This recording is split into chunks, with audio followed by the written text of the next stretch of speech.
Bayangkan, solat yang kita jaga setiap hari, ibadah pertama yang akan dihisab, amalan yang paling utama, ternyata bisa menjadi sia-sia hanya karena satu hal yang sering kita remehkan, cara berpakaian saat solat.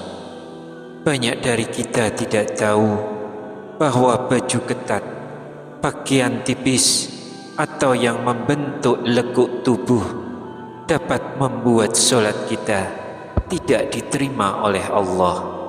Semoga setiap kekurangan dan ketidaktahuan kita selama ini diampuni oleh Allah Subhanahu wa Ta'ala, dan semoga hari ini menjadi titik awal kita memperbaiki solat kita. Assalamualaikum warahmatullahi wabarakatuh. Bismillahirrahmanirrahim. Alhamdulillahi rabbil alamin. Wabihi nasta'inu ala umurid dunya waddin. Wassalatu wassalamu ala asrafil mursalin wa ala alihi wa sahbihi ajma'in. Amma ba'd. Semoga Allah Subhanahu wa Ta'ala senantiasa melimpahkan rahmat, kesehatan, keberkahan rezeki, dan kemudahan dalam segala urusan kepada sahabat semua yang sedang menyimak kajian ini dimanapun berada. Dan jangan lupa, silahkan tuliskan doa dan hajat sahabat semua di kolom komentar. Insya Allah kita akan aminkan bersama. Semoga Allah Subhanahu wa Ta'ala mengabulkan segala permohonan baik kita. Amin ya Rabbal Alamin.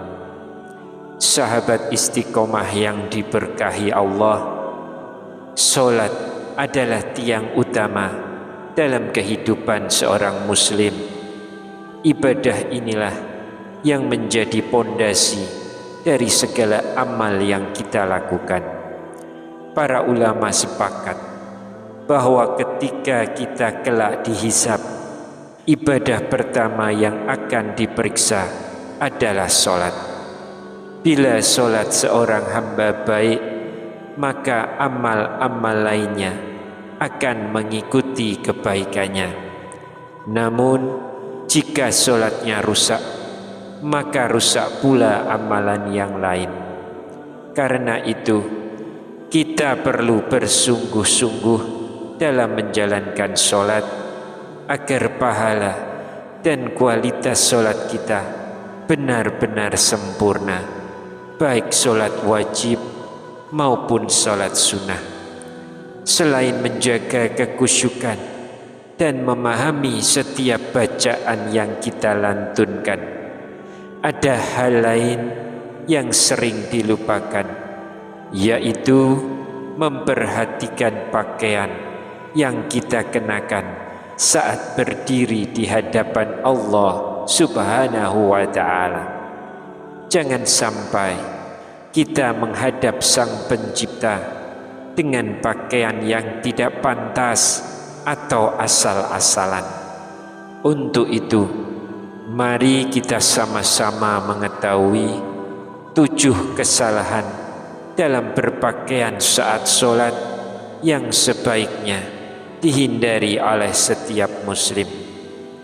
Namun sebelum kita masuk ke materi pembahasan, saya ingin mengajak kita semua untuk saling menguatkan melalui doa.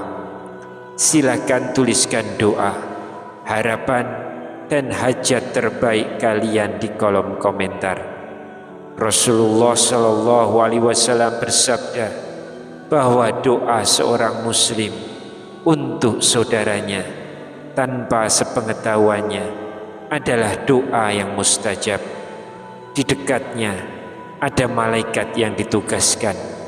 Setiap ia mendoakan kebaikan untuk saudaranya, malaikat itu berkata, amin, dan untukmu juga seperti itu. Hadis riwayat Muslim. Artinya, ketika kita saling mengaminkan doa di kolom komentar, insya Allah doa-doa itu lebih cepat Allah kabulkan. Maka jangan ragu, tuliskan doa kalian dan mari kita bantu aminkan bersama. Dan bagi sahabat yang merasa channel ini membawa manfaat, jangan lupa tekan like sebagai bentuk dukungan dakwah, serta subscribe agar tidak tertinggal materi-materi berikutnya. Semoga Allah membalas setiap kebaikan sahabat semua. Amin ya Rabbal Alamin. Sahabat istiqomah yang diberkahi Allah, pembahasan pertama adalah tentang pakaian bergambar saat sholat.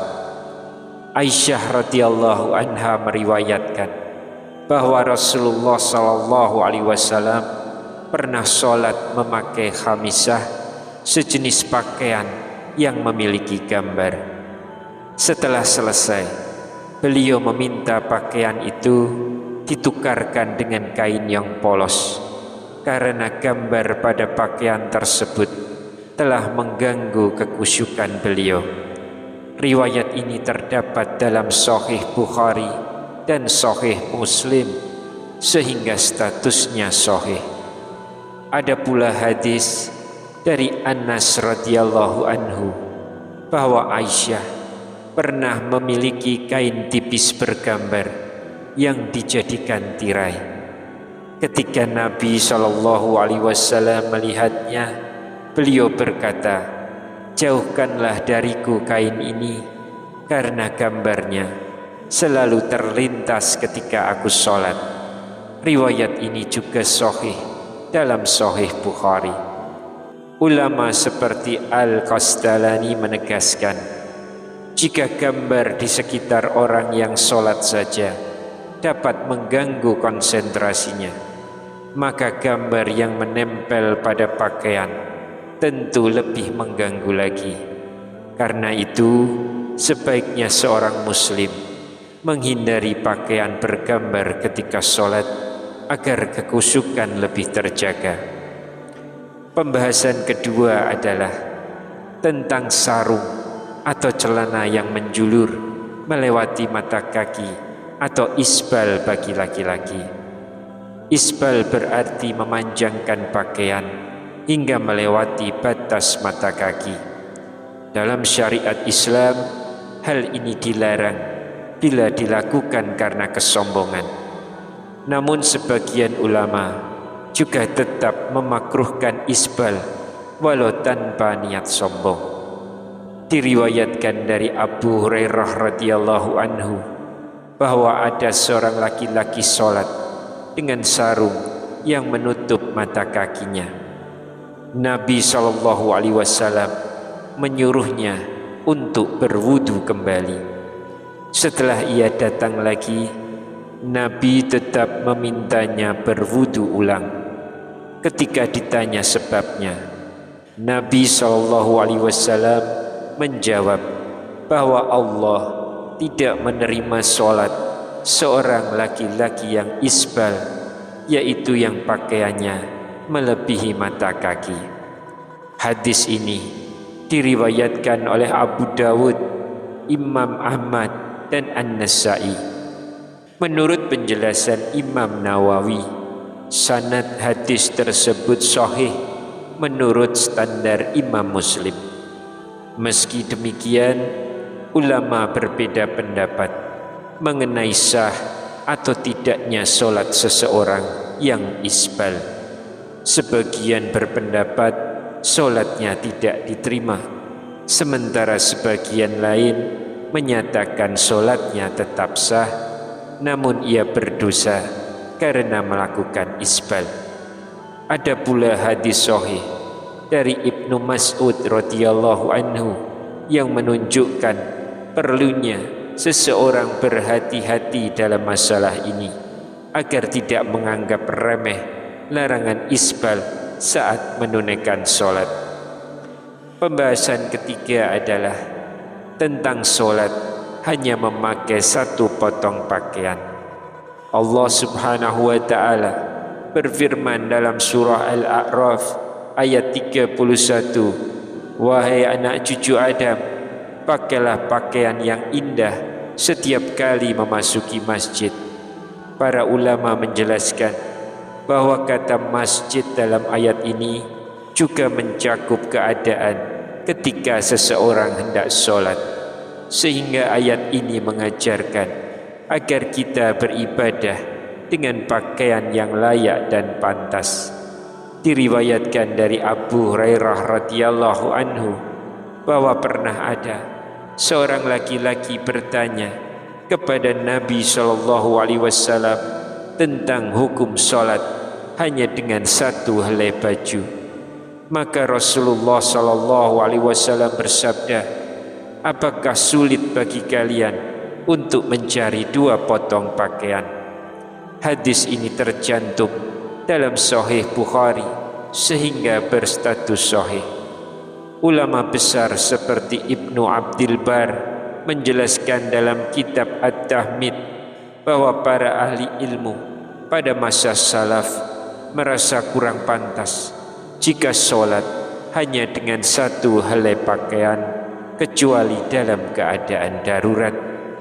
Mereka biasanya memperindah diri saat sholat, memakai pakaian terbaik yang mereka miliki, mengenakan wewangian dan bersiwak. Karena itu, meskipun sholat dengan satu helai pakaian tetap sah bila menutup aurat, para ulama menganjurkan kita untuk tampil rapi, bersih dan layak ketika menghadap Allah Subhanahu wa ta'ala. Pembahasan keempat adalah mengenai kemeja atau pakaian yang terlalu pendek hingga tersingkap saat sholat. Di samping kebiasaan sebagian laki-laki memakai celana yang ketat, banyak juga yang sholat dengan kemeja pendek. Saat sedang ruku atau sujud, baju yang awalnya menutup bagian belakang celana bisa terangkat karena terlalu pendek. Ketika itu terjadi, punggung bahkan sebagian aurat dapat terlihat tanpa disadari. Jika aurat yang seharusnya tertutup justru terbuka saat seseorang sedang sujud atau ruku, maka ia kehilangan kehormatan penutup aurat di hadapan Allah Subhanahu wa ta'ala. Karena itu penting bagi seorang muslim memastikan pakaiannya cukup panjang dan tidak mudah tersingkap agar ibadah sholat tetap terjaga dengan sempurna. Pembahasan kelima adalah tentang menyingsingkan lengan baju dan mengikat rambut saat sholat. Di antara kesalahan yang sering terjadi ketika hendak sholat adalah menggulung lengan baju atau mengikat rambut terlebih dahulu. Padahal dalam hadis dari Ibnu Abbas radhiyallahu anhu, Rasulullah SAW bersabda, aku diperintahkan untuk bersujud di atas 7 anggota badan, dan aku dilarang menyingsingkan pakaian atau mengikat rambut. Hadis ini diriwayatkan oleh Imam Muslim, An-Nasa'i, Ibnu Majah dan Ibnu Huzaimah, sehingga statusnya sahih. Larangan ini menunjukkan bahwa sholat tidak seharusnya dilakukan dengan pakaian yang digulung atau rambut yang diikat, agar tidak menyerupai menahan sebagian anggota badan dari ikut bersujud secara alami. Pembahasan keenam adalah tentang membiarkan kedua bahu terbuka saat sholat. Diriwayatkan dari Abu Hurairah radhiyallahu anhu bahwa Rasulullah SAW bersabda, janganlah salah seorang di antara kalian sholat hanya dengan satu pakaian yang tidak menutupi sedikit pun kedua bahunya. Hadis ini berstatus sahih dan termasuk dalam kategori muttafaq alaih. Hal ini menegaskan pentingnya menjaga kehormatan pakaian saat sholat, termasuk memastikan area bahu tertutup, terutama bagi laki-laki, sebagai bentuk adab ketika berdiri di hadapan Allah Subhanahu wa Ta'ala. Pembahasan ketujuh adalah tentang pakaian atau celana ketat yang menampakkan lekuk tubuh saat sholat. Diriwayatkan bahwa Rasulullah Shallallahu Alaihi Wasallam pernah melihat Jabir bin Abdullah radhiyallahu anhu datang sholat malam bersama beliau. Saat itu Jabir mengenakan pakaian yang sangat sempit hingga membentuk lekuk tubuhnya. Nabi Shallallahu Alaihi Wasallam kemudian memberikan nasihat, jika pakaianmu sempit, jadikanlah sebagai sarung atau ikatkan kain dari atas perut hingga ke bawah. Namun bila pakaianmu lebar, selimutkanlah untuk menutup seluruh tubuh. Hadis ini diriwayatkan oleh Imam Bukhari dalam kitab As-Shalah dan statusnya sahih. Dalam kitab Al-Um, Imam Syafi'i menegaskan bahwa jika seseorang sholat dengan kain yang begitu tipis hingga warna kulit terlihat, maka sholatnya tidak sah, karena hakikat aurat tidak tertutup sempurna. Syekh Al-Albani juga menjelaskan bahwa celana ketat membawa dua bahaya. Yang pertama, tasyabbuh, yaitu menyerupai orang kafir, karena kaum muslimin dahulu memakai celana yang longgar. Celana ketat baru dikenal luas setelah pengaruh budaya Eropa masuk ke negeri-negeri muslim. Yang kedua, memperjelas aurat, terutama bagian pinggul, lekuk tubuh, bahkan garis yang membelah pantat, sehingga bertentangan dengan adab ketika seseorang sedang sujud di hadapan Allah Subhanahu wa Ta'ala.